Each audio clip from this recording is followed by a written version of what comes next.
You're watching us here on a Diwali special of Mad About Markets. It's Diwali, we indulge in... Ritu, what is our favorite indulgence? Sweet, of course. Laddus, chocolates, anything. Or both. I mean, chocolates are really gaining traction, right? More and more hampers that are coming your way are chocolates, which you don't really share. I don't share. I eat all of them. And that's always on top of mind. Because it's Diwali, we take those liberties. Chocolates, that's what we're talking about. Well, that is what we're talking about. And that is what India is going to be talking about. Because the entire confectionery space in the country, which accounts for all your chocolates, your hard-boiled candies, lollipops, eclairs, gums, and that's a mouthful, and mint as well, that is worth about 26,000 crore rupees as per Euromonitor. But chocolate, that is what we're talking about. That is the biggest contributor at over 15,000 crore rupees as of 2022. And it grew from a little over 12,000 crores as of 2019. And you can see the trajectory. And by 2027, it is expected to cross 23,700 crore levels. Manglam, what is really powering this chocolate train in India other than our appetites? Our appetites for sure, but you know, it's the classic template for Mad About Markets: growing population, growing disposable income, and it's lending itself to the growth that we're seeing in the chocolate market as well. Shifting consumer taste. People are looking at exploring newer avenues of sweet consumption, rising middle class disposable income. They've been key growth drivers for the mass chocolate market, which accounts for majority of the 15,500 crore that Ritu just spoke about. But increasingly, there is a fascination, love for international luxury chocolate experiences. There are a lot of local artisanal brands coming in, and now there is also the increased awareness of health benefits of dark chocolate. Whatever be the reason, people are spending a lot of money, and a lot of waste share is what the chocolates are gaining these days. Well, a lot of people are gaining waste share, like you said, but these companies are making lots of money. We'll quickly introduce our guests that have all the insights we need today. We have S Sodhi, the Managing Director of Amul, with us. Also, Vikram Karwal, the Senior Director, Marketing at Mondelez India. And also joining us on the program is Kalpesh Parmar, the Country General Manager of Mars Wrigley India. Gentlemen, thank you and welcome on the show. Vikram, I'll start with you. You know, over the years, how has Mondelez increased the market around chocolates? Could you give us some numbers on what kind of consumption trends you're seeing, the occasions when chocolates are used, etc.?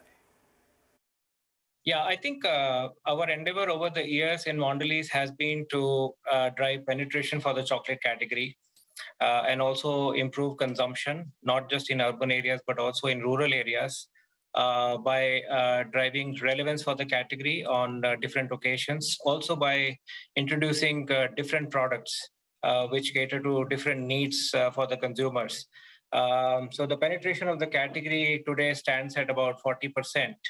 Which means 40% of the consumers are consuming chocolate category at least once a year. And we have also delivered very strong and relevant communication over the years, which has engaged consumers with the category and driven consideration.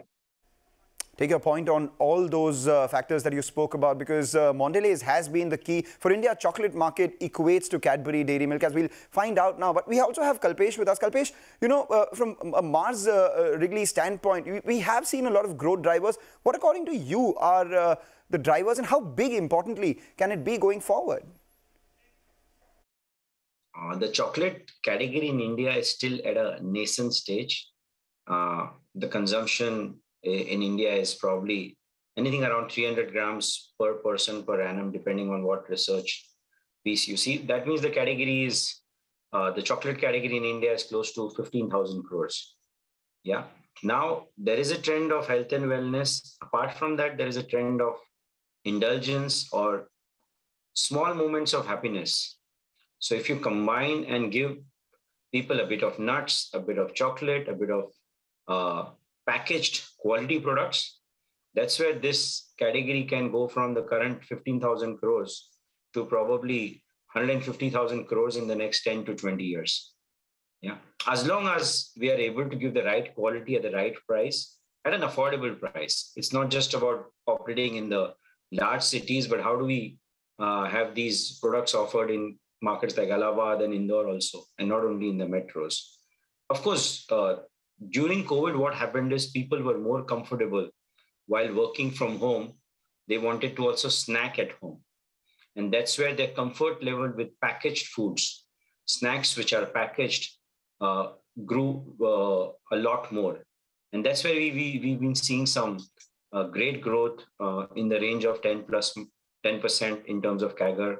And I think this should continue. As I said, the category should grow from 15,000 crores to much higher numbers in the next 10 to 20 years. And the immediate 3 years also looks pretty exciting. Well, the pandemic snacking is taking some time to get rid of, but we've heard from the international players. Mr. Sodhi, for you, how important is chocolate as a category? Of course, Amul has a great brand, great recall, but Indian players like Amul do have a lower market share.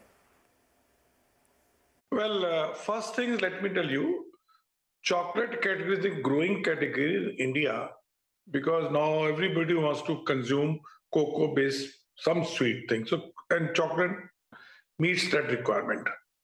Now, Indian chocolate market is around, as per our estimate, 15,000 crore per annum. It's growing at the rate of 15 to 16%.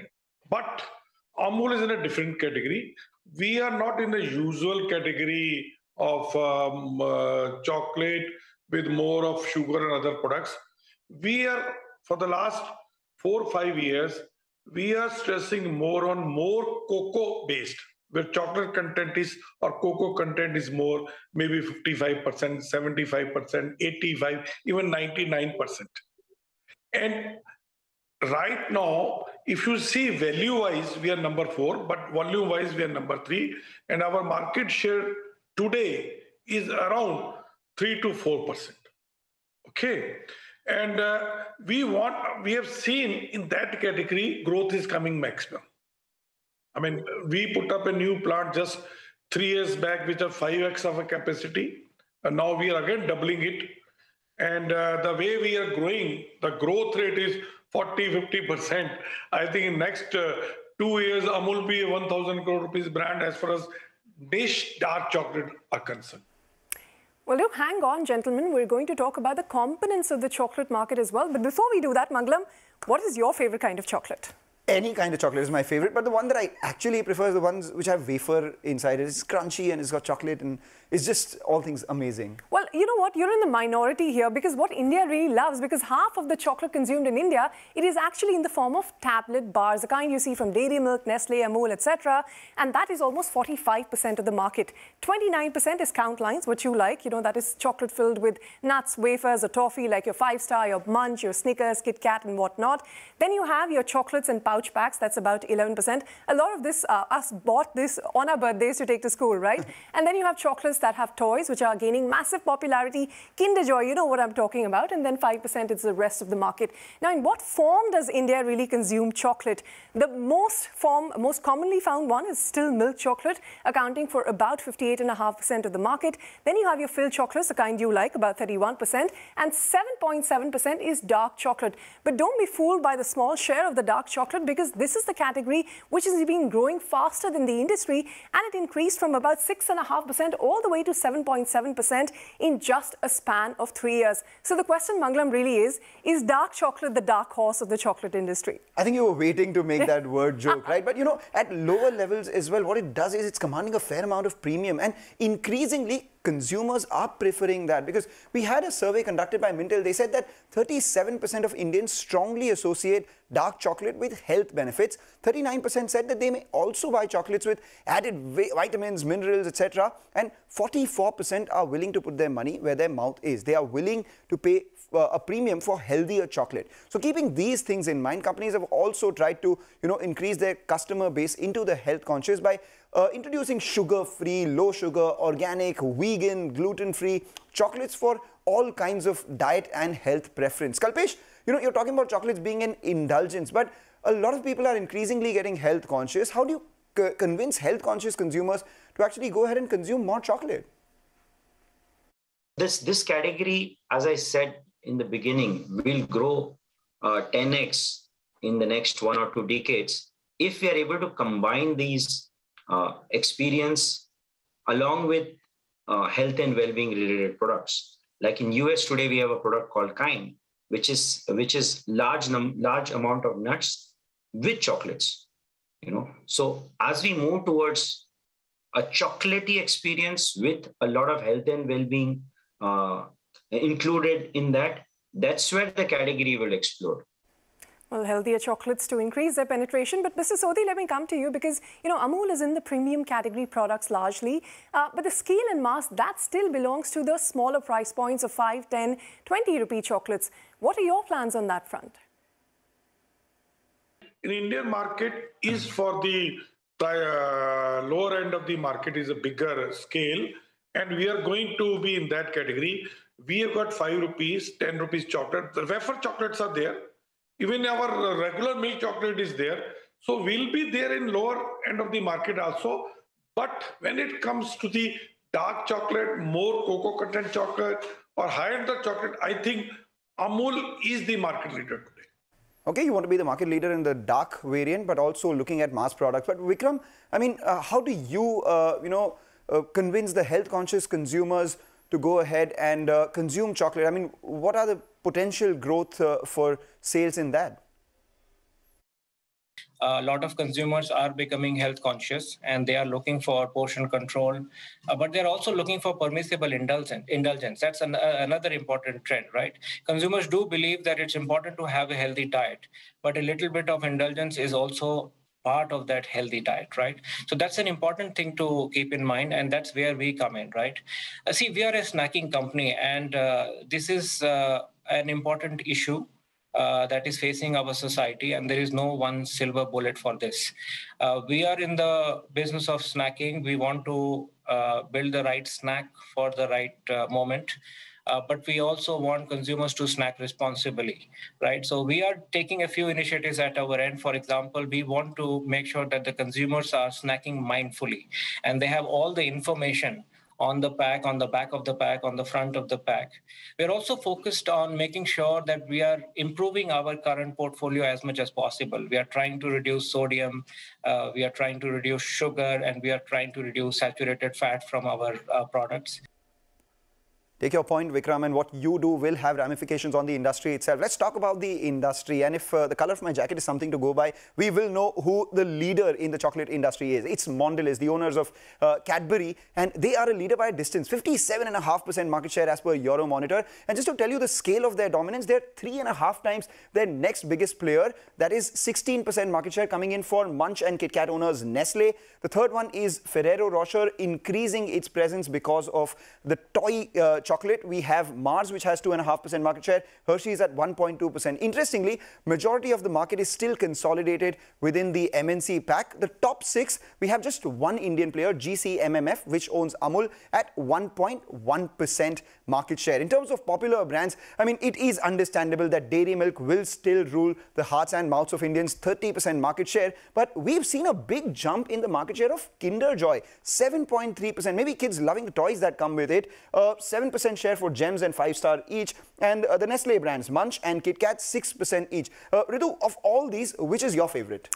Well, it depends on the day, on the mood, because you know what chocolate really is as a category is an impulse category. 96% of it is still sold offline. Now, within that, about 77% is sold through small local grocers, 13% through super and hypermarkets, about 3.1% through food, drinks, tobacco specialists. And I hope people who've been advocating how UPI has killed toffee, we've debunked that enough and more on the channel. Now, retail e-commerce, it is still about 4.2% of the overall sales of all chocolates in India. But innovations have been driving growth lately, and we have seen some interesting launches come in from the MNCs. First, let's talk about Mars. Now, Snickers launched Kesar Pista in India in 2022. Double Mint had Pan Mint for India, and Orbit had Raw Mango in 2020. Mondelez too has a Cadbury Dairy Milk with less than 30% sugar and a Dairy Milk variant where, as they customize Cadbury celebrations and gift boxes for e-commerce, you also have Amul, which is the leader of the premium dark chocolate market with 75%, 90%, 99% and as much as 100% dark chocolate options that are available in the market. I don't know how many takers there are for it yet, but it's a fast-growing category. It seems like there are a lot of takers for the Kesar Pista Snickers. I personally tried it. It wasn't good as compared to the original Snickers, but I get why a lot of people might like that little bit of Indianness in their chocolate. Well, not for me. Well, let's ask that to Kalpesh itself. Kalpesh, isn't it ironic that when you want to grow international flavors and the experience and yet launch something like Kesar Pista Snickers, what was the rationale behind that? I think local flavors and inclusions are the way to win in snacking category. Yeah. And again, when it comes from globally loved brands like Snickers, or Galaxy, the acceptance from the consumer increases. Why? Because in today's world, we are in a phygital world. So while people shop in a local grocery store or a supermarket store or an e-commerce channel, but it should have a social media value. It should be an experience of that brand, which can give them that international experience, you know. So once you combine these things, I think there is a sweet spot sitting.